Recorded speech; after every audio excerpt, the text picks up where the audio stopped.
निकाह का ड्रामा रचाते हुए निकाह नहीं करता, फिजिकल रिलेशन बनाता है। 1 साल तक तो ये मेरे साथ बिल्कुल ठीक था। आज शादी करते हैं, कल शादी करते हैं, इस तरह करते करते करता रहा। इसकी वजह से मैंने अपनी फैमिली छोड़ी। मैं क्रिश्चियन फैमिली से हूँ, मैंने इस्लाम कबूल किया था। ये बंदा जाता है उम्रे पे 2024 में, 9वें महीने में जाता 1 महीने के लिए, और ये वहाँ पे ना रोज़े रसूल का जो है ना मुझे इजाज़त करवाता है, और वहाँ पे खड़े होके कहता है कि मेरी नीयत ना तुम्हारे साथ निकाह की है। ईद के तीसरे दिन आता है, मेरे साथ जिस्मानी ताल्लुक़ भी कायम करता है, मुझे यकीन दिलवाता है कि मेरी ज़िंदगी में तुम्हारे अलावा कोई नहीं है, और चला जाता है। उसके बाद कुछ टाइम गुजरता है, मैं इसको कहती हूँ कि मुझसे निकाह करे। ये मुझे वहाँ से धमकी लगवाता है कि आप मुझे ब्लैकमेल कर रहे हो, मैं तुम्हारे पे पर्चा करवा दूंगा, ये है वो है। अस्सलाम वालेकुम नाज़रीन, आप देख रहे हैं पब्लिक न्यूज़ और मुझे कहते हैं फैज़ान हैदर। एक खातून मेरे साथ मौजूद हैं जिन्हें मज़ ऐप पर एक लड़के के साथ मैच होने के बाद 2 साल वो रिलेशन बनाता है और उसके बाद निकाह का ड्रामा रचाते हुए निकाह नहीं करता, फिजिकल रिलेशन बनाता है और उसके बाद इनको दर बदर छोड़ देता है। जानते हैं इनकी ज़ुबानी की किस तरह से इनकी दोस्ती हुई उसके साथ और क्या मामला बना। अस्सलाम वालेकुम जी। वालेकुम सलाम सर। अच्छा, मुझे बताइएगा कि उस लड़के के साथ आपकी बात किस तरह स्टार्ट हुई थी? सर मुझे पे हमारी बात स्टार्ट हुई थी शादी के सिलसिले में, और उस बात को लेके ही हम चल रहे थे। 1 साल तक तो ये मेरे साथ बिल्कुल ठीक था। आज शादी करते हैं, कल शादी करते हैं, इस तरह करते करते करता रहा। उसके बाद ना मुझे थोड़ा सा लग रहा था कि ऊपर नीचे हो रहा है। इसकी वजह से मैंने अपनी फैमिली छोड़ी। मैं क्रिश्चियन फैमिली से हूँ, मैंने इस्लाम कबूल किया था, मैं डिवोर्स भी हूँ, एक बेटा है मेरा। इन्होंने मुझे कहा कि मेरी फैमिली एग्री नहीं करेगी, अगर आप मेरा साथ देते हो तो मैं आपके साथ जो है ना वो बाहर निकाह कर लेता हूँ, कुछ अरसे बाद हम अपनी फैमिली को बता देंगे, और अगर नहीं भी हुआ तो आपका सारा जो भी खर्चा वो मैं उठाऊँगा और मुझे अपनी फैमिली के लिए दूसरी शादी करनी पड़ेगी। मैं उस चीज़ पर राज़ी हो गई। बातों बातों में इन्होंने मुझे बताया कि मेरे जो ताया हैं वो एक बड़ी मशहूर जो एक पेंट बनाने वाली कंपनी है, मैं उनके साथ जो है हमारे लिंक है, मेरे वो रिश्तेदार हैं, मुझे वहाँ से पता चला। और इसी तरह ना मैंने इस बंदे पे यकीन किया। इन्होंने अपना बैकग्राउंड जो शो करवाया था वो ये था कि ये लोग लिवाइस का काम करते हैं, अपना गारमेंट्स का काम करते हैं। इनकी जो अम्मा है वो कुरान हाफिज़ है, बच्चों को तालीम देती हैं, अब्बा जी भी हाजी हैं। उसके बाद ये बंदा जाता है, हमारे बीच में थोड़े से निकाह को लेकर प्रॉब्लम होती है। ये बंदा जाता है उम्रे पे 2024 में, 9वें महीने में जाता 1 महीने के लिए, और ये वहाँ पे ना रोज़े रसूल का जो है ना मुझे इजाज़त करवाता है, और वहाँ पे खड़े होके कहता है कि मेरी नीयत ना तुम्हारे साथ निकाह की है। मेरे पास उसके अलावा भी कोई था ही नहीं कि मैं इस पर शक करती, मैं उसी यकीन पे रही। उसके बाद जब मैंने इसको थोड़ा सा दबाव डालना शुरू किया निकाह के लिए, तो इसने ना मुझे धमकियाँ लगाना शुरू कर दी। मेरा जो घर है 2024 में जहाँ पे मैं रेंट आउट हुई हूँ, वो घर इसके नाम पे, एग्रीमेंट इसके नाम पे है, ऑनर को किराया ये देता है। ऑनर ने अपनी पुलिस स्टेशन में गवाही भी दी है, पूरा वक़्वा बताया उन्होंने कि क्या मामला थे, क्या चीज़ थी। अब जो FIR है वो मैंने करवाई, पर्चा होता है जिसमें कुछ चीज़ें जो हैं वो मिसिंग हुई पुलिस की वजह से, कि उन्होंने वो पूरी नहीं लिखी। उन्होंने कहा कि वो जो आपका इंस्पेक्टर होगा केस का, आपने पूरी तफसील उनको बतानी है। आखिरी दफ़ा ये बंदा आता है मेरे घर ईद के तीसरे दिन, ईद के तीसरे दिन आता है, मेरे साथ जिस्मानी ताल्लुक़ भी कायम करता है, मुझे यकीन दिलवाता है कि मेरी ज़िंदगी में तुम्हारे अलावा कोई नहीं है, और चला जाता है। उसके बाद कुछ टाइम गुजरता है, मैं इसको कहती हूँ कि मुझसे निकाह करे, और ये मुझे आगे से धमकियाँ पुलिस से लगवाता है। इनकी कोई फैमिली में पुलिस वाले हैं, ये मुझे वहाँ से धमकी लगवाता है कि आप मुझे ब्लैकमेल कर रहे हो, मैं तुम्हारे पे पर्चा करवा दूँगा, ये है वो है। मैंने अपनी सेफ्टी में जाके एप्लीकेशन दी थी। उसके बाद ये बंदा पकड़ा जाता है पुलिस स्टेशन गार्डन टाउन। ये 10 दिन रहता है, और इन 10 दिनों में मुझे इतना कुछ टॉर्चर किया जाता है केस वापस लेने के लिए कि आपका मेडिकल होना नहीं है, कुछ आना नहीं है, आपने लड़के के साथ खुद ताल्लुक़ बनाया था अपनी मर्ज़ी से। तो ताल्लुक़ सर ठीक है, निकाह के ब्याह पे बना था मेरा उनके साथ, लेकिन धोखे के ब्याह पे तो नहीं बना था कि हाँ मेरी FIR फिर दर्ज हो जाती है? बिल्कुल दर्ज हो जाती है, ठीक है। और उस पे 376 का पर्चा होता है, ठीक है। तैमूर अहमद के ऊपर।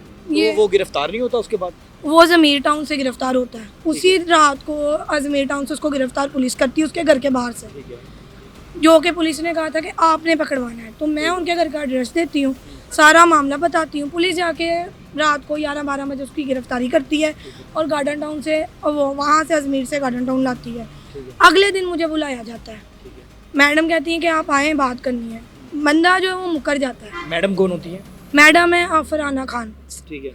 बुलाया जाता है और वो बंदा ना मुकर जाता है कि मेरा इस बंदी के साथ ताल्लुक़ था ही नहीं, सिर्फ दोस्ती की हद तक था। और वो भी ये मुझे ब्लैकमेल करके ना मुझे डरा के रखा हुआ था 2 साल से कि मैं खुदकुशी कर लूँगी। तो मैंने मैडम से कहा कि मैडम अगर मैंने खुदकुशी पे इनको 2 साल रखा है तो मैं शादी भी तो कर सकती थी। मैंने कहा आप ये चीज़ देखिएगा। फिर उन्होंने कहा कि मेरे पास ये मुझसे पैसे लेती रही हैं, ये करती रही हैं, वो है। उन्होंने कहा, मैंने कहा इनको पूछा ये आखिरी दफ़ा मेरे घर पे आए हैं, कहते मेरा 1 साल पहले ताल्लुक़ ख़त्म हो गया था। मैंने कहा आप इनसे पूछे कि अगर ताल्लुक़ ख़त्म हो गया था तो ये मेरे साथ कांटेक्ट में थे, किराया उन्होंने को यही देते रहे और ईद पे भी ये मेरे घर आए, ईद के तीसरे दिन, जो कि मालिक मकान ने गवाही दी है कि ये रात को 11 बजे आया है, जो कि उनको गार्ड ने बताया था क्योंकि मालिक मकान यहाँ पे थे नहीं। उसके बाद भी जो है ना वो टोटली मुझे प्रेशराइज़ किया गया कि आप समझौता कर लें, आपका जो मेडिकल नहीं होगा तो आपका केस नहीं बनता। उसके बाद जो है ना 3-4 दिन के बाद डीएसपी के पास मुझे लेके जाया जाता है। वहाँ पे लड़के की कुछ पिक्चर्स थी मेरे पास जो कि डीएसपी को दी जाती हैं। वो लड़का अपने आप कहता है कि हाँ जी ये तस्वीरें मेरी हैं। वो कहते हैं कि बेटा आपके पास क्या सबूत है, कोई कॉल मैसेज। मैंने कहा सर मैंने फ़ोन चेंज किया था, मेरे पास वो नहीं है। उन्होंने कहा आप एक गवाह ले आए जिसके सामने इसने शादी की बात की हो। मैंने कहा सर मैं 2 ले आऊँगी। उन्होंने इसको रिमांड पे भेज दिया। रिमांड के बाद जो है जब गवाहियाँ होती हैं पुलिस स्टेशन में, जो कि मैं ज़बरदस्ती करवाती हूँ, पुलिस वाले नहीं करने देते। पुलिस वाले कहते हैं कि हम आपका निकाह करा देंगे या सेटलमेंट कर ले।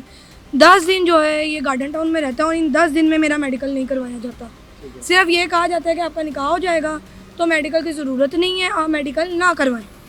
उसके बाद पुलिस प्रेशराइज़ कर रही थी। उसके बाद मैंने ना वुमेन हेल्पलाइन पे कॉल करके इस चीज़ की शिकायत भी की थी कि मुझे शक है कि पुलिस ने पैसा लिया, मुजरिम से ज़्यादा मेरे पे दबाव डाला जा रहा है केस को वापस लेने के लिए। उसमें इनकी तरफ से, लड़के के घर की तरफ से मुझे जो है ना कॉल्स आ रही थी, खुद नहीं वो घर थे, अलग अलग जगह से कॉल आ रही थी। मेरे मालिक मकान को कॉल्स गई कि मुझसे घर खाली करवाया जाए। घर जो है वो लड़के के नाम पे है, सामान जो है वो लड़के का है। मालिक मकान ने मुझे कहा कि भाई वो कहते हैं कि सामान हमारा है, आप हमें दे दो। मैंने कहा सामान मेरा है, अगर लड़के का है तो आप स्लिप लेके आए। और ये बात इन्होंने कोर्ट में क्यों नहीं कही कि वो सामान मुझे लड़के ने लेके दिया है। अगर सामान लड़के का है तो आप मुझे बताओ। उसके बाद जाते हैं मेडिकल के लिए। मेडिकल के लिए वहाँ पे पुलिस कोर्ट में खड़े होकर माडा टाउन कचहरी में मुझे ये कहती हैं कि मैडम आज आपका निकाह हो जाएगा तो मेडिकल की ज़रूरत नहीं, वैसे भी आपके मेडिकल में आना कुछ नहीं, 2-3 महीने गुजर गए हैं। उसके बाद मुझे कहती हैं कि आप जज साहब आपसे पूछेंगे, आप कह दीजिएगा कि मैंने नहीं करवाना तो हम वैसे भी आज आपका निकाह करवा देंगे। मैंने उन जज साहब को कहा, उन्होंने पूछा कि हाँ जी मेडिकल बेटा करवाना है। मैंने कहा नहीं। उन्होंने मुझे पूछा क्या चाहती है, मैंने कहा सर मैं तो निकाह ही चाहती हूँ।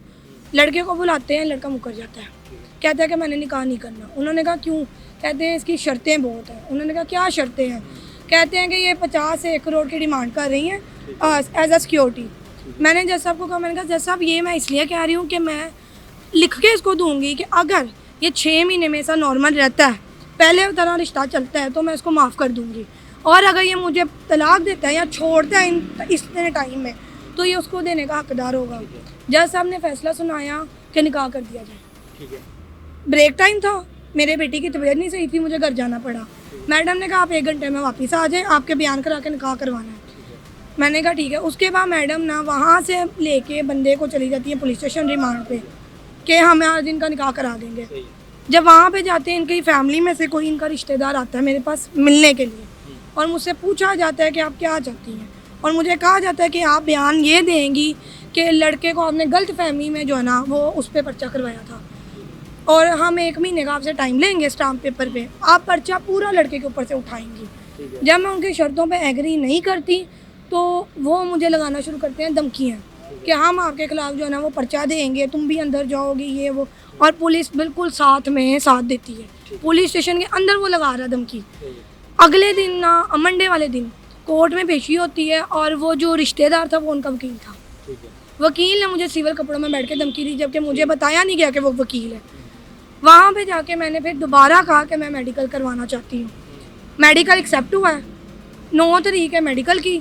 मैंने हर प्रूफ दिया है इस बंदे का कि ये मेरे साथ रिश्ते में था, इसने मुझे धोखा दिया, निकाह का ये कहता रहा, मेरे पास हर चीज़ है। उसके बावजूद इस बंदे को बेल हुई और बेल इन्होंने कहा कि लड़की ने मेडिकल के लिए मना किया है, लड़की ने लड़के को फंसाया है लड़की अपने आप को खुद पेश करती रही उसके आगे, और लड़के ने सिर्फ 2-3 दफ़ा इसके साथ रिलेशन बनाया है। ठीक है। जबकि अब बेसिकली जब वो उसकी ज़मानत हो गई उसके बाद अब आपकी डिमांड क्या है, आप क्या सर चाहते हैं? सबसे पहली बात है कि सीढ़ियाँ निकाला गया। अब सीढ़ियाँ में जो है, मैडम का कहना ये है कि सीढ़ियाँ में लड़के की लोकेशन नहीं है, तो सीढ़ियाँ में 2 साल की लोकेशन जो थी वो कहाँ पे गई?